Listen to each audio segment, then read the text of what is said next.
Hey guys, welcome back to the channel. Today we're going to be looking at the 9 powerful ways to help you remember what you study. Everyone who has ever taken an exam has experienced the sinking sensation of being completely blanked by a question they don't know the answer to. Having trouble remembering study material is a challenge that people all over the world encounter. However, trying to memorize material by reading and rereading textbooks isn't the only or most effective solution. As far as study suggestions go, rote memorizing or remembering by repeating something as many times as possible is out of fashion. By memorizing data by rote, you will not achieve the most crucial benefit from learning, which is comprehension. And to be honest, it will be somewhat dull and boring. Studying should be enjoyable, with a focus on intelligent investigation and learning new things. Rote memorization lacks all of them, instead building a path to quick recall with no content for the material. So before I go ahead and share my top 9 tips, let's look at how memory works. Also, if you haven't already subscribed, please kindly press the subscribe and like button. It really helps the channel grow further. So let's look at how memory works. What is memory? Memory in its most basic form refers to the process of retaining information through time. How memory works is characterized by 3 key processes. Encoding, storage, and retrieval are the 3 operations involved. So let's look at my first tip. Number 1. Spaced repetition. Spaced repetition is a research-backed learning technique that is typically used with flashcards. To capitalize on the psychological spacing effect, newer and more difficult flashcards are shown more frequently, while older and less difficult flashcards are shown less frequently. The use of spaced repetition has been shown to increase the learning rate. The lightness system can also be used to perform spaced repetition with flashcards, as well as certain apps. Correctly answered cards are advanced to the next less frequent box in the lightness system, while incorrectly answered cards are returned to the first box for more aggressive review and repetition. Number 2. Mnemonic. Mnemonic devices work by associating the information to be remembered with another phrase, image, or a piece of data. Using an existing memory as a link to a newly learned information facilitates learning and retention. This is a shameless plug, but if you wanted to learn more about mnemonics, then please kindly description below and check out my book Mnemonics in Dentistry.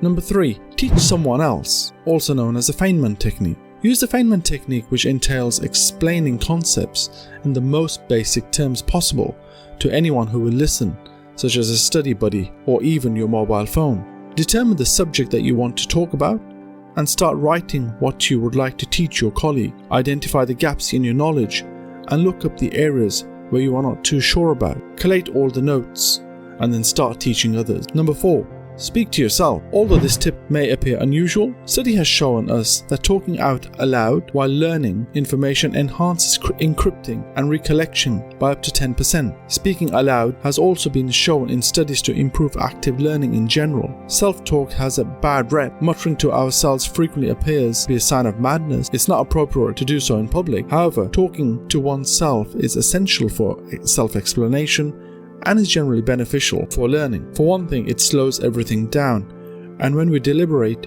we usually get more out of an experience. When participants in the study looked at a screen, they were able to identify a specific item quicker when they said the word aloud. Number 5. Revise from a book. When it comes to replicating the sensory perceptions we get from reading on paper, digital screens and e-readers fall short. This may inhibit you from traversing long texts in an insightful and productive way when revising. Reading on screens can also be more taxing on our mental bandwidth than reading on paper, making it difficult to recall what we just read. Moreover, unlike computer screens, trying to read an article improves memory function. You can recall a particular piece of information by where it has been placed on a book.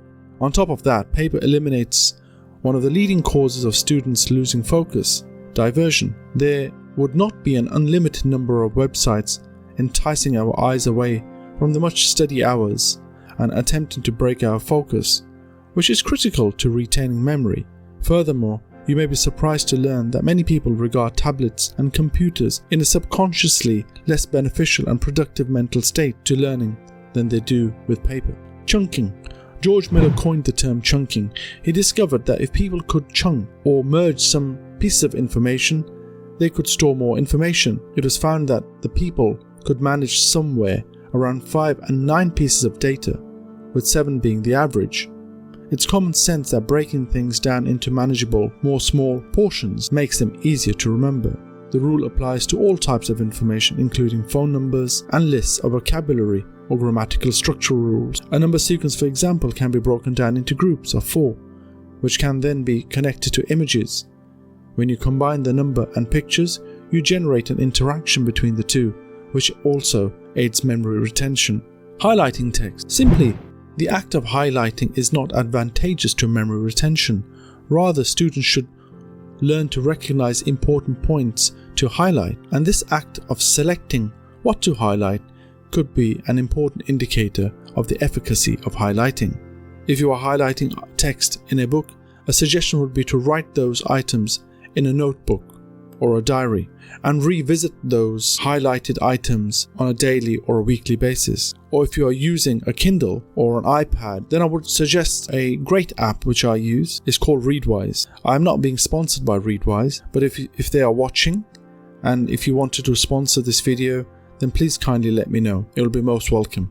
Highlighting is useful, but what is the point of it if you'll never see those highlights again? Readwise allows users to quickly liberate your highlights all in one place and ensures that you will see and use them again. So Readwise will weekly send you an email with all the highlighted text or words or material that you have highlighted in a particular book, and this will allow you to refocus and will improve your memory retention.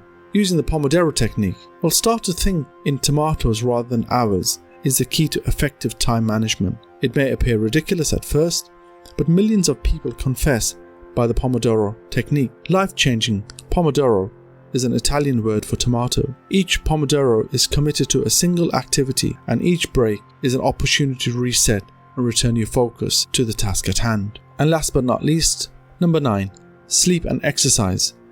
Our brain retains knowledge just before bedtime or after a workout. According to studies, those who study prior to sleeping or napping have better memory recall and activity in the hippocampus, the area of the brain that generates new memories.